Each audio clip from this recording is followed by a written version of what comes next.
се вее, синята лавина резко ще заледне. Колко, а как ще живееш?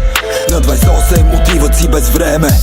И хаджата и гули до последно в битка, до последен дъх. Бурята и в нас не стихва, а тримата с Левски, символ на България, любов и непреклонност на цялата нация. Светят в небето сред звездите, вечна памет на героите, оставили следите. А ние сме момчетата, родени до стадиона. Тежим си на мястото като царска корона. И да тичат срещу нас пак няма как да ни догонят. С любов заставаме срещу клетви и злоба. И преди, и сега, завинаги Левски означава свобода.